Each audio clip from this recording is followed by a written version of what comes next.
This angle isn't gonna work. This seems ridiculous, but I think it's the only place I can actually film in this hotel room. Do you know I'm in a hotel? This'll have to do, boys. Of Cattle and Men by Ana Paula Maia. I put on my community post, could I read this 90-page book onto... literally no one doubted me.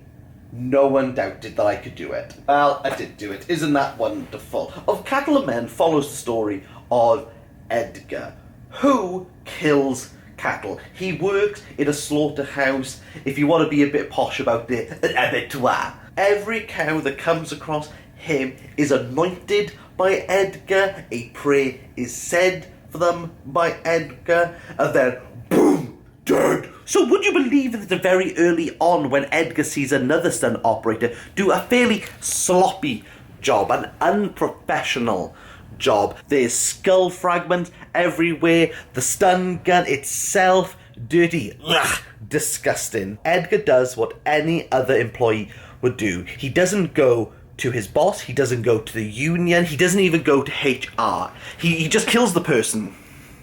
He kills them. Because he kills cows. What's the difference? What's the difference for Edgar? And that is where this novel, I would say, falls down. Okay, this book is quite clear in what it wants to do. And we can't use this angle. We're just going to go back to where we were. The light in this place is awful. Let's prop me up on this. Prakaramba. This novel's message is very opaque. It's very clear that there's no morality between animals and humans in the eyes of Edgar. Does it go far with that message? Oh, I watched an interview with Serge Tankian the other day, and he said, and I think if you listen to metal music, you'll understand this a bit more. The metal gets to a point where it is so brutal, it is so serious, that it somewhat becomes a little bit funny. And the one bit in this book that did actually make me laugh on the train is later on in the novel, there's some grad students who turn up to the slaughterhouse and they're appalled by what's currently going on. And one of the ladies questions Edgar about this, and all he has to say is, "Have you eaten a hamburger?" And she's just like, yeah, I have. He just, what? Additionally, as slaughterhouse workers don't get paid a lot. Indeed, actually, I worked 1 week in a slaughterhouse. That is a fun little fact that you can have. I worked 1 week in a slaughterhouse.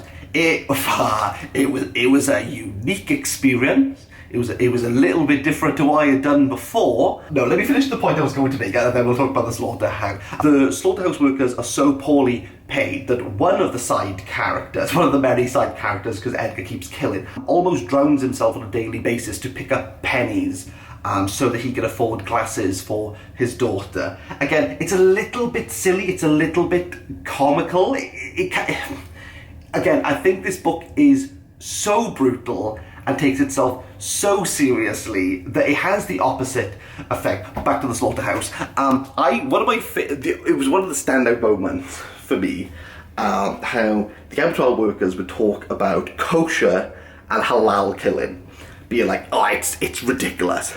It's so brutal. And there's me going, oh, do we tickle? Are we tickling the bovine here? Is this what we're doing? Honestly, trying to get blood out of anything is ridiculous. If you're a mafia cleaner, props to you. Props. If you need a cleaner, get a good one.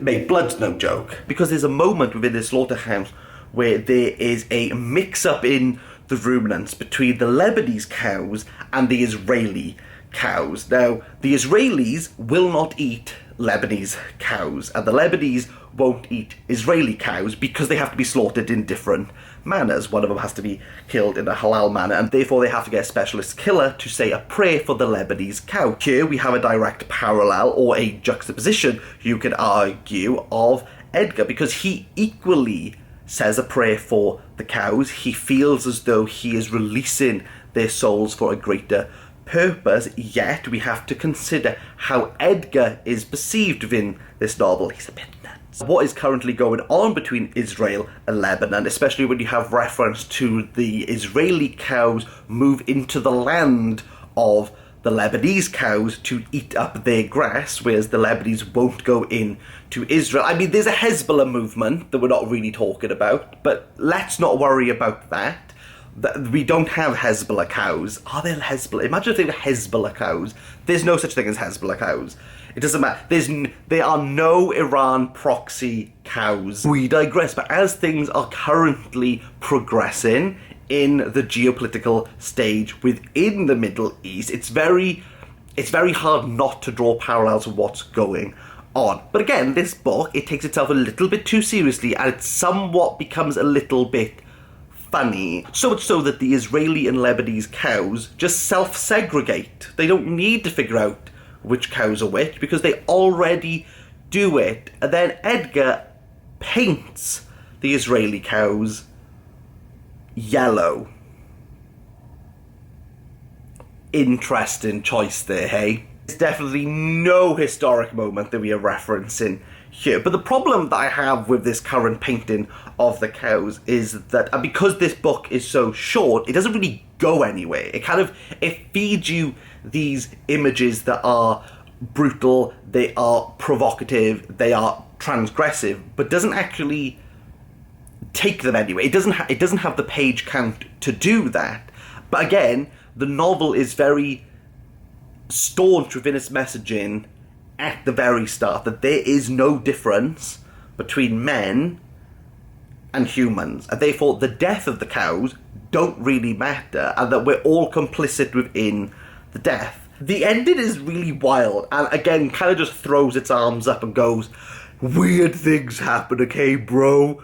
Trust me, bro. Problem I have with this book, not only does the blurb call it Cormac McCarthy-esque, especially when you have a title of Cattle and Men, which is clearly Steinbeckian at nature, and I haven't even thought about how it really compares to Of Mice and Men. As a title, I suppose they're all working class and it's a little bit hard to live. I know some people call this like a psychological thriller. It's quite boring. It's quite blunt within its imagery, like the landscape of the abattoir and the surrounding is almost like biblically apocalyptic. The river, the place of death. If you've read the book, you know exactly the two things that I'm referencing here.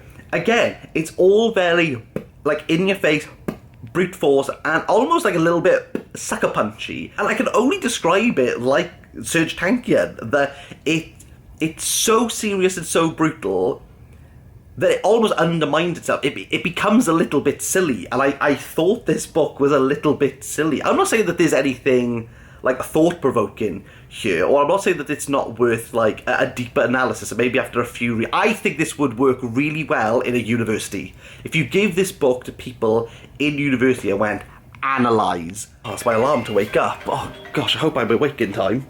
Ask my wife calling. You know, let's cut it here. TLDR, like a 3 out of 10. Bye.